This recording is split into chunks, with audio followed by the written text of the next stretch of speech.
Hello friends, எல்லாருமே எதிர்பார்த்துட்டு இருந்த குரூப் 2 அண்ட் 2 ஓட நோட்டிஃபிகேஷன் வந்து இன்னைக்கு ரிலீஸ் பண்ணியிருக்காங்க. இது கண்டிப்பாக ஒரு ஹாப்பியான நியூஸ் தான். ஏன்னா ஜூன் 9th தான் குரூப் 4 எக்ஸாம் வந்து முடிஞ்சுது. ஸோ இப்போ அடுத்த 10 நாளில் குரூப் 2 அண்ட் 2 ஓட நோட்டிஃபிகேஷன் வந்திருக்குது. இப்போ குரூப் 4 பொறுத்தவரை நீங்கள் என்ன படிச்சிருப்பீங்க? தமிழ், மேக்ஸ், அதுக்கப்புறம் ஜிஎஸ் படிச்சிருப்பீங்களா? ஸோ இங்கேயுமே என்ன படிக்க போறீங்க? தமிழ், மேக்ஸ், ஜிஎஸ் தான். நீங்கள் கேட்கலாம், அது வந்து 10th குவாலிஃபிகேஷன், இது டிகிரி ஸ்டாண்டர்ட்னா நீங்கள் குரூப் 4லையுமே தமிழ் 12th வரையும் படிச்சிருப்பீங்க. மேக்ஸ் வந்து குரூப் 4 அண்ட் குரூப் 2 ரெண்டுலையுமே 10வது தரம் தான். ஜிஎஸ் குரூப் 4ல வந்து 10வது தரமாக இருந்தாலும் நீங்கள் +1 +2 படிச்சிருப்பீங்க. சேம் இங்கே டிகிரி ஸ்டாண்டர்டுக்கும் 6 to 12 தான் படிக்க போகிறீங்க. +1 +2 படிக்க தான் போகிறீங்க. ஸோ எல்லாமே சேம் தான். நீங்கள் புதுசாக எதுவும் படிக்க போகிறது கிடையாது, ரிவிஷன் தான் பண்ண போகிறீங்க. ஏன்னா இப்போ ரீசெண்டாக தான் குரூப் 4 முடிச்சிருக்கீங்க. ஸோ எல்லாமே படித்து முடிச்சிட்டீங்க, அங்கேயே முடிச்சிட்டீங்க. இப்போ புதுசாக எதுவும் படிக்க போகிறது கிடையாது, எல்லாமே ரிவிஷன் தான். ஓகேங்களா? ஏன்னா இப்போ வந்து பேக் டு பேக் உங்களுக்கு நோட்டிஃபிகேஷன் உங்களுக்கு ரிலீஸ் ஆகிருக்குது. பட் ஆனுவல் பிளான் படி குரூப் 2 எப்போ ரிலீஸ் ஆகிருக்குன்னா ஜூன் 28. எக்ஸாம் வந்து செப்டம்பர் 28. ஓகேங்களா? ஆனால் ஜூன் 20லே வந்து நோட்டிஃபிகேஷன் ரிலீஸ் ஆகிருக்குது. எக்ஸாம் வந்து செப்டம்பர் 14 நடக்க போகுது. இப்போ நீங்கள் பாருங்கள், ஆனுவல் பிளான் படி ஜூன் 28 ரிலீஸ் பண்ணி செப்டம்பர் 28னா சாலிடாக 3 மாதம் நம்மகிட்ட இருக்குதா? பட் இப்போ என்னன்னா ஜூன் 20 ரிலீஸ் ஆகி செப்டம்பர் 20 நடக்க போகிறது இல்லை, செப்டம்பர் 14 நடக்க போகுது. அப்போ அங்கே ஒரு 6 நாள் நம்மளுக்கு வந்து கம்மியாகுதா? இப்போ நம்ம கையில் இருக்கிறது 85 நாள் தான். ஸோ அந்த 85 டேஸ் நம்மளுக்கு போதுமானதான். இருந்தாலும் நம்ம வந்து அது ரொம்ப குறைவான நாள் எடுத்துக்கிட்டு படிக்க தொடங்கிடணும். ஸோ டைம் வேஸ்ட் பண்ண வேண்டாம். ஏன்னா நோட்டிஃபிகேஷனாக வெயிட் பண்ணிருப்பீங்க சில பேர், 28ஆம் தேதி நோட்டிஃபிகேஷன் வரும் அப்போ படிக்கலாம் சொல்லிட்டு. இப்போ 20th ரிலீஸ் ஆயிடுச்சு. ஸோ படிக்க ஸ்டார்ட் பண்ணிங்க, அவ்வளோதான். என்னென்ன உங்களுக்கு மெட்டீரியல் வேணுமோ எல்லாமே கலெக்ட் பண்ணி வச்சுங்க. அதே கலெக்ட் பண்ணி வச்சிருப்பீங்க. இருந்தாலும் என்ன வேணுமோ அதுக்கெல்லாம் பக்கம் வச்சுக்கிட்டு அதுக்கப்புறம் படிக்க ஸ்டார்ட் பண்ணிடுங்க. அவ்வளோதான். 85 டேஸ் கரெக்டாக யூஸ் பண்ணுறோம், ஒரு போஸ்டிங் தூக்குறோம். ஏன்னா இப்போ வந்து உங்களுக்கு பாருங்கள், group 2 and group 2A films வந்து கம்பைனாக நடக்க போகுது. ஆனால் மெயின்ஸ் தனித்தனி. குரூப் 2A மெயின்ஸில் வந்து மறுபடியும் அப்டேட் டைம் தான் நடக்க போகுது. ஏன்னா 4 ஆப்ஷன் கொடுத்து நீங்கள் ஆன்சர் பண்ண போகிறீங்க. ஆனால் அதுலேயுமே ஒரு ட்விஸ்ட் வச்சுருக்காங்க. ஏன்னா இந்த டைம் வந்து குரூப் 2A மெயின்ஸ் வந்து சிபிடி கம்ப்யூட்டர் பேஸ்டு டெஸ்ட் நடக்க போகுது. ஸோ ஒவ்வொரு டீட்டெயிலாக பார்க்கலாம். அறிவிக்கை நாள் நோட்டிஃபிகேஷன் வந்து 20/6/2024. இணையவழி விண்ணப்பங்களை சப்மிட் பண்ணுறதுக்கான லாஸ்ட் டேட் வந்து 19/7/2024. அடுத்த மாதம் 19ஆம் தேதி லாஸ்ட் டேட்டு. அதுவே டைம் இருக்குது. அப்ளிகேஷன் வந்து எப்போ கரெக்ஷன் பண்ணலாம்னா 24/7/2024 முதல் 26/7/2024 வரை ஒரு 3 நாள் வந்து டைம் தராங்க அப்ளிகேஷன் கரெக்ஷன் பண்ணுறதுக்கு. Exam date, films exam date வந்து 14/9/2024. ஸோ 9:30 to 12:30 வரை நடக்க போகுது. ஓகேங்களா? மெயின்ஸுக்கான எக்ஸாம் டேட் எப்போன்னு பார்த்தீங்கன்னா, ஃபிலிம்ஸ் எழுதுறோம்ல, அது ரிசல்ட் எப்போ ரிலீஸ் பண்ணுறாங்களோ அதை பேஸ் பண்ணி மெயின்ஸ் டேட் வந்து இருக்கும் அப்படின்னு சொல்லிட்டு, மெயின்ஸோட எக்ஸாம் டேட் இருக்குன்னு சொல்லிட்டு சொல்லியிருக்காங்க. ஓகேங்களா? அப்ளிகேஷன் வந்து இன்றைக்கி ஓப்பன் ஆயிடுச்சு, நீங்கள் இன்னும் அப்ளை பண்ணலாம். பட் அப்ளை பண்ணும்போது ஒவ்வொரு டேட்லையுமே கரெக்டாக கொடுங்க. நீங்களே அப்ளை பண்ணாலும் சரி, இல்லை நீங்கள் வந்து சென்டரில் கொடுத்து அப்ளை பண்ணாலும் சரி, பக்கத்தில் இருந்து அவங்க கரெக்டாக ஃபில் பண்ணாங்களா, டீட்டெயிலாம் கரெக்டாக கொடுக்குறான்னு சொல்லிட்டு கரெக்டாக செக் பண்ணி பாருங்கள். அதுக்கப்புறமா சப்மிட் கொடுங்க. ஏன்னா அவங்க கரெக்டாக சொல்லிட்டாங்க, சர்டிஃபிகேட் வெரிஃபிகேஷன் பண்ணும்போது நீங்கள் கொடுத்த டீட்டெயில் வந்து ஏதாவது தவறாக இருந்தால் உங்கள் அப்ளிகேஷன் கூட ரிஜெக்ட் பண்ணிடுவாங்க. ஸோ அவங்க டீட்டெயில் சொல்லியிருக்காங்க பாருங்கள். இணைய வழியில் விண்ணப்பிக்கும் போது ஏதேனும் தவறு ஏற்படின் அதற்கான இணைய சேவை மையங்களையோ பொது சேவை மையங்களையோ குற்றம் சாட்டக்கூடாதுன்னு சொல்லிட்டாங்க. எந்த ஒரு எக்ஸ்கியூஸுமே கிடையாது. ஓகேங்களா? இது முழுக்க முழுக்க உங்கள் பொறுப்பு தான். நீங்கள் யாரையுமே குற்றம் சாட்ட முடியாது. ஸோ அப்ளை பண்ணும்போது எல்லா டீட்டெயிலும் கரெக்டாக கொடுங்க. நெக்ஸ்ட் வந்து பதவிகள் மற்றும் காலி பணியிடங்கள் தொகுதி 2 பணிகள் குரூப் 2ல என்னென்ன போஸ்ட் இருக்குது அப்படின்னு சொல்றாங்க. ஸோ எல்லாம் தனித்தனியாக கொடுத்துட்டாங்க. பதவியின் பெயர் உதவி ஆய்வாளர், பணியின் பெயர் வந்து தமிழ்நாடு தொழிலாளர் சார்நிலை பணி, துறை வந்து தொழிலாளர் துறை. அந்த உதவி ஆய்வாளர்ல இந்த டிபார்ட்மெண்ட்டில் எவ்வளோ வேகன்சிஸ் இருக்குதுன்னு சொல்லிட்டு 13. ஒவ்வொரு வேகன்சியோட நேமும், அது எந்த டிபார்ட்மெண்ட்டில் இருக்குது, அந்த வேகன்சி அந்த டிபார்ட்மெண்ட்டில் எத்தனை வேகன்சி இருக்குது சொல்லிட்டு டீட்டெயிலாக தனித்தனியாக கொடுத்துருக்காங்க. செக் பண்ணி பாருங்கள். டோட்டலாக குரூப் 2ல 507 வேகன்சி இருக்குது. ஓகேங்களா? நெக்ஸ்ட் குரூப் 2ஏலையுமே என்னென்ன வேகன்சி இருக்குன்னு கொடுத்துருக்காங்க. இப்போ தலைவர் மற்றும் மேலாண்மை இயக்குநரின் நேர்முக உதவியாளர் ஒரு போஸ்ட் இருக்குது. அது துறை அமைப்பின் பெயர் வந்து தமிழ்நாடு மின்விசை நிதி மற்றும் உள்கட்டமைப்பு மேம்பாட்டு கழகத்தில் இருக்குது. அதோட வேகன்சி எண்ணிக்கை வந்து 1. இது மாதிரி போஸ்ட் நேமு, அது எந்த டிபார்ட்மெண்ட்டில் இருக்குது, அந்த டிபார்ட்மெண்ட்டில் அந்த போஸ்ட்டுக்கு வந்து எவ்வளோ வேகன்சி இருக்குதுன்னு சொல்லிட்டு டீட்டெயில் தனித்தனியாக கொடுத்துருக்காங்க. செக் பண்ணி பாருங்கள். அப்போ குரூப் 2ஏல வந்து மொத்தமாக 1820 வேகன்சி இருக்குது. குரூப் 2ல 507 வேகன்சி. குரூப் 2ஏல 1820 வேகன்சி. அப்போ டோட்டலாக 2327 வேகன்சி இருக்குது. ஓகேங்களா? இது வந்து ஒரு நல்ல போஸ்டிங் தான். வந்து நீங்கள் போன வருஷத்தோட கம்பேர் பண்ணாதீங்க. போன வருஷம் ஒரு 6000 + வேகன்சி வந்துச்சு.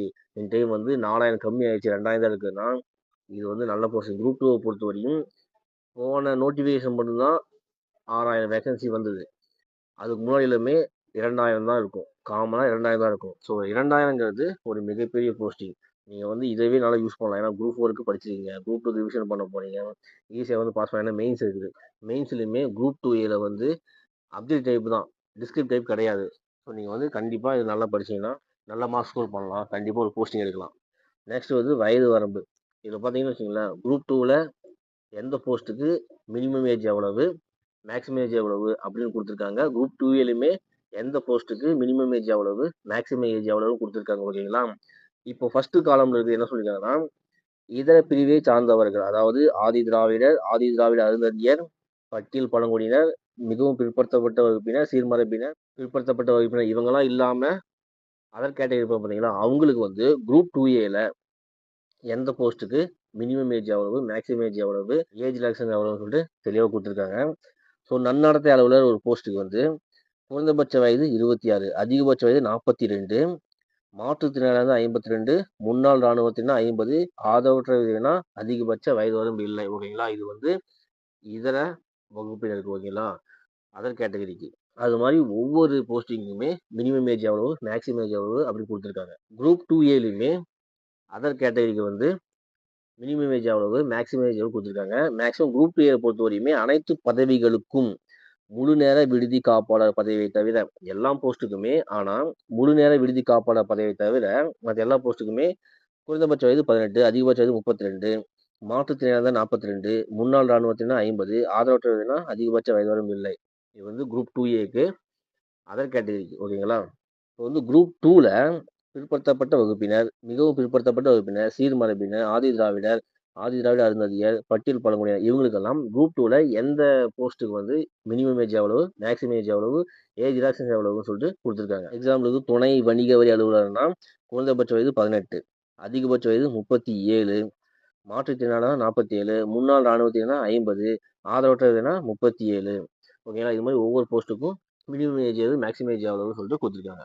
குரூப் 2 கொடுத்த மாதிரி குரூப் 2Aக்குமே அது மாதிரி கொடுத்துருக்காங்க. ஃபுல்லாக ஒரு டைமே செக் பண்ணி பாருங்க. கல்வி மற்றும் தொழில்நுட்ப தகுதி. இப்போ வந்து குரூப் 2னா வச்சுங்களேன், டிகிரி ஸ்டாண்டர்ட் தான் நம்மளுக்கு எல்லாம் தெரியும். ஆனால் ஒவ்வொரு போஸ்டிங்குமே பர்டிகுலராக சில போஸ்டிங் வந்து இந்த டிகிரி முடிச்சிருக்குன்னு சொல்லிட்டு கேட்டிருக்காங்க. ஓகேங்களா? அதை வந்து தெளிவாக பாருங்க. இந்த அட்டவணையில் கொடுத்துருக்காங்க. மேக்ஸிமம் வந்து டிகிரி குவாலிஃபிகேஷன் தான். ஆனால் சில போஸ்டிங் வந்து பர்டிகுலராக இந்த டிகிரி இருக்குன்னு சொல்லிட்டு கேட்டிருக்காங்க. ஸோ இந்த அட்டவணையை வந்து செக் பண்ணி பாருங்க. எந்தெந்த போஸ்ட்டுக்கு என்னென்ன படிச்சிருக்குன்னு சொல்லிட்டு கொடுத்துருக்காங்க. செக் பண்ணி பாருங்க ஒரு டைம். வனவர் பதவிக்கும் கீழ்கண்ட குறைந்தபட்ச உடல் தகுதி கட்டாயம் பெற்றிருக்கணும்னு சொல்றாங்க. ஆண்னா உயரம் 163 இருக்கணும், பெண் படுத்தினங்கன்னா 150 இருக்கணும், மார்பு சுற்றளவு இயல்பு நிலையில் ஆண்கள்னா 79 இருக்கணும், விரிந்த நிலையில் 5 வந்து விரிஞ்சிருக்கணும். ஓகேங்களா? 79 84 இருக்கணும். ஓகேங்களா? பெண்கள்லாம் 74, விரிந்த நிலையில்னா 79 இருக்கணும். ஓகேங்களா? செக் பண்ணிங்க. இதே நீங்க வந்து பட்டியல் பழங்குடியின தேர்வாளர்கள்னா ஆண் தேர்வருக்கு வந்து ஹைட் வந்து 152 இருந்தால் போதும், பெண் மற்றும் திருநங்கையாக இருந்தால் 145 சென்டிமீட்டர் இருந்தால் போதும். ஓகேங்களா? குரூப் 2 அண்ட் 2A வந்து ப்ரிலிம்ஸ் வந்து கம்பைண்டாக நடக்க போகுது. ஒரே எக்ஸாம் தான். பொதறிவு, திறனறிவும், மனக்கணக்கு நுண்ணறிவும், அதுக்கப்புறம் மொழி. அது வந்து நீங்கள் பொது தமிழ் எடுத்துக்கலாம், இல்லை ஆங்கிலம் எடுத்துக்கலாம். ஓகேங்களா? இது வந்து பொதறிவு வந்து பட்டப்படிப்பு. ஆப்டிடியூட் அந்த மொழி வந்து 10ஆம் வகுப்பு. பொதறிவு பற்றி 75 கொஷின், ஆப்டிடியூட் வந்து 25 கொஷின், லாங்குவேஜ் வந்து 100 கொஷின். மொத்தமாக வந்து 200 கொஷின்ஸ் இருக்கும். 300 மார்க். ஏன்னா ஒரு கொஷினுக்கு வந்து 1.5 மார்க், அப்போ 300 மார்க்கு. மினிமம் வந்து 90. நம்ம வந்து இது சும்மா மினிமம் குவாலிஃபிகேஷன். ஓகேங்களா? இது வந்து தேர்வின் வகை வந்து கொள்குறி வகை தான், அப்ஜெக்ட் டைப் தான், ஓஎம்ஆர் தான். நம்ம ஆல்ரெடி குரூப் எழுதுறோம் அது மாதிரி தான், ஓஎம்ஆர் ஷீட் தான். இது வந்து ப்ரிலிம்ஸ்க்கு. நீங்கள் ப்ரிலிம்ஸ் பாஸ் பண்ணி மெயின்ஸுக்கு போகும்போது குரூப் 2 அண்ட் 2A வந்து தனித்தனி நடக்கும். ப்ரிலிம்ஸ் வந்து குரூப் 2 அண்ட் 2A வந்து கம்பைன் நடக்கும். மெயின்ஸை பொறுத்தவரைக்கும் தனித்தனி நடக்கும். அப்போ வந்து குரூப் 2 வந்து எப்படி நடக்கும், அதோட எக்ஸாம்பிள் பார்த்தீங்கன்னா தாள் 1, தாள் 2ன்னு இருக்கும். தாள் 1 தமிழ் மொழி தகுதி தேர்வு. அது வந்து 10ஆம் வகுப்பு தரம் தான் இருக்கும். அதிகபட்ச மதிப்பெண்கள் வந்து 100, 3 மணி நேரம் தருவாங்க. குறைந்தபட்ச தகுதி வந்து 40. ஓகேங்களா? இது வந்து டிஸ்கிரிப்ட் டைப்பு. குரூப் 2 வந்து டிஸ்கிரிப்ட் டைப்பு. பேப்பர் 2 வந்து பொது அறிவு. அது வந்து பட்டப்படிப்பு தரத்தில் இருக்கும். 300 மதிப்பெண்கள் இருக்கும். 3 மணி நேரம். குறைந்தபட்ச மதிப்பெண்கள் 90. ஓகேங்களா? அதுவும் டிஸ்கிரிப்ட் டைப் தான். ஓகேங்களா? இதே குரூப் 2Aக்குன்னா தாள் 1, தாள் 2 இதுலையுமே இருக்குது. தாள் 1 வந்து தமிழ் மொழி தகுதி தேர்வு, 10ஆம் வகுப்பு தரம் தான். அதிகபட்ச மதிப்பெண்கள் 100. மினிமமாக 40 மார்க் எடுத்தாவே நம்ம போதும். ஓகேங்களா? அது வந்து டிஸ்கிரிப்ட் டைப் தான். பேப்பர் 1 வந்து டிஸ்கிரிப்ட் டைப்பு. ஆனால் பேப்பர் 2 வந்து பொது அறிவு, பொது நுண்ணறிவு மற்றும் பகுத்தறிவு, மொழி, பொது தமிழ் அல்லது பொது ஆங்கிலம் எடுத்துக்கலாம். பொது அறிவு வந்து பட்டப்படிப்பு 100 கேள்விகள் இருக்கும். பொது நுண்ணறிவு மற்றும் பகுத்தறிவு 40 கேள்விகள் இருக்கும். லாங்குவேஜில் வந்து 60 கேள்வி இருக்கும். மொத்தமாக 200 கேள்விகள், 300 மதிப்பெண்கள். அதில் வந்து மினிமம் 90 எடுக்கணும். அது வந்து அப்ஜெக்ட் டைப் தான். ஆனால் சிபிடி கணினி வழி தேர்வு. ஸோ இதனால் நோட் பண்ணிக்கங்க. ஸோ ஃபிலிம்ஸில் சிலபஸை பொறுத்த வரையும் தமிழ் எடுத்துக்கலாம், இல்லைனா இங்கிலீஷ் எடுத்துக்கலாம். அது வந்து லாங்குவேஜ் வந்து அவங்களோட விருப்பம். அதுக்கப்புறமா மேக்ஸ் 75, அதுக்கப்புறமா ஜிஎஸ் வந்து 75. ஸோ இந்த நோட்டிஃபிகேஷனுமே லாஸ்ட்டில் வந்து சிலபஸ் இருக்கும், செக் பண்ணி பாருங்கள். இதில் மேக்ஸிமம் நீங்கள் எப்படி படிக்கணும்னா தமிழ், மேக்ஸ் ரெண்டுமே சேர்ந்தா 125 மார்க் வருது. நம்மளோட டார்கெட் வந்து 160. ஓகேங்களா? ஏன்னா இது வந்து பிலிம்ஸ் தான், மெயின்ஸுக்கான தகுதி தேர்வு மட்டும்தான். இந்த மார்க்கை உங்களுக்கு எடுத்துக்க மாட்டாங்க. அதனால வந்து நீங்கள் டார்கெட் பண்ணது 160 தான் இருக்கும். ஓகேங்களா? அப்போது நம்ம வந்து தமிழ் அண்ட் மேக்ஸ் படித்தா 125 வந்துடுமா? இதே நீங்கள் தமிழ் படிக்கும்போது அது யூனிட் 8ல் வரும் உங்களுக்கு. அப்போ அங்கே ஒரு 5 மார்க் சேர்ந்து வரும். அப்போ தமிழ் மேக்ஸ் படித்தாவே ஒரு 130 மார்க் வந்து நீங்கள் வந்து அட்டன் பண்ணிடலாம். மீதி ஒரு 30 மார்க் தான் படிக்க போகிறீங்க. ஸோ அதனால் தெளிவாக ஒரு சிலபஸ் எடுத்து வச்சுக்கிட்டு எந்தெந்த பகுதி நம்ம வெயிட்டேஜ் கொடுத்து படிக்கலாம், ஹிஸ்ட்ரி கொடுக்கலாமா, பாலிட்டி கொடுக்கலாமா, எந்தெந்த யூனிட்டில் வந்து எத்தனை கொஸ்டின் கேட்டுருக்காங்கன்னு சொல்லிட்டு அதுக்கு தகுந்த மாதிரி வெயிட்டேஜ் கொடுத்து படிக்கணும். இப்போ ஹிஸ்ட்ரியில் பார்த்தீங்கன்னா நல்லா அதிகமாக ஒரு 10 கொஸ்டின் கேட்பாங்க, பாலிட்டி அதிகம் ஒரு 10 கொஸ்டின் கேட்பாங்க, எக்கனாமியும் ஒரு 10 கொஸ்டின் கேட்பாங்க, ஐஎம்ல பார்த்தீங்கன்னா ஒரு 8 கொஸ்டின் கேட்பாங்க, யூனிட் 8லேயும் ஒரு 10 கொஸ்டின் கேட்பாங்க, கரண்ட் அஃபேர்ஸ் ஒரு 10 கொஸ்டின் கேட்பாங்க. அது மாதிரி எந்தெந்த யூனிட்டில் வந்து எவ்வளோ கேள்விகள் கேட்குறாங்கன்னு சொல்லிட்டு அதுக்கு தகுந்த மாதிரி வெயிட்டேஜ் கொடுத்து படிக்கணும். இப்போ சயின்ஸால் நீங்கள் படிக்கும்போது சிலபஸ் அதிகமாக இருக்கும். ஆனால் அதில் கேட்குற கொஸ்டின் பார்த்தீங்கன்னா வச்சுக்கோங்க, ஒரு 7, 8 கொஸ்டின் தான் கேட்பாங்க. இப்போ குரூப் 4லையுமே ரொம்ப கம்மியாக தான் கேட்டிருந்தாங்க. ஸோ அதெல்லாம் நீங்கள் பார்க்கும்போது இப்போ 160 டார்கெட்டுன்னும் போது நீங்கள் அதிகமாக எந்தெந்த யூனிட்லேருந்து கொஸ்டின் கேட்குறாங்களோ அதுக்கு வந்து ஃபஸ்ட்டு வெயிட்டேஜ் கொடுங்க. ஃபஸ்ட்டு நீங்கள் வந்து படிக்க போகிறது வந்து தமிழ் வந்து மேக்ஸ் தான். அதுலேயுமே ஒரு 130 கொஸ்டின் வந்துடும். அதுக்கப்புறம் ஒரு 30 கொஸ்டின் தான் நீங்கள் படிக்க போகிறீங்க. அதில் வந்து முக்கியமான பகுதி எதுன்னு சொல்லிட்டு நீங்கள் அதுக்கு தகுந்த மாதிரி பிளான் பண்ணி ப்ரிப்பேர் பண்ண ஸ்டார்ட் பண்ணுங்க. ஸோ இனிமேலும் டைம் வேஸ்ட் பண்ண வேணாம். நீங்கள் ரிவிஷன் தான் பண்ண போகிறீங்க. ஏன்னா குரூப் 4 காலேஜ் படிச்சிருக்கீங்க. அதே சேம் இதே தான் படிக்க போகிறீங்க. எதுவும் புதுசாக படிக்க போகிறதில்ல. ஸோ படிக்க ஸ்டார்ட் பண்ணிடுங்க. ஸோ குரூப் நோட்டிஃபிகேஷன் எல்லா டீட்டெயிலும் ஒரு ஆல்மோஸ்ட் வந்து கவர் பண்ண நினைக்கிறேன். ஸோ இந்த வீடியோ யூஸ்ஃபுல்லாக இருந்தால் ஒரு லைக் கொடுத்துருங்க. இந்த வீடியோவை டிஎன்பிஎஸ்சி படிக்கிற உங்கள் ஃப்ரெண்ட்ஸாக இருக்கட்டும், ரிலேஷன் ஆகட்டும் எல்லாருக்குமே ஷேர் பண்ணுங்கள். மீண்டும் உங்களை வரவேற்கிறேன். தேங்க்யூ.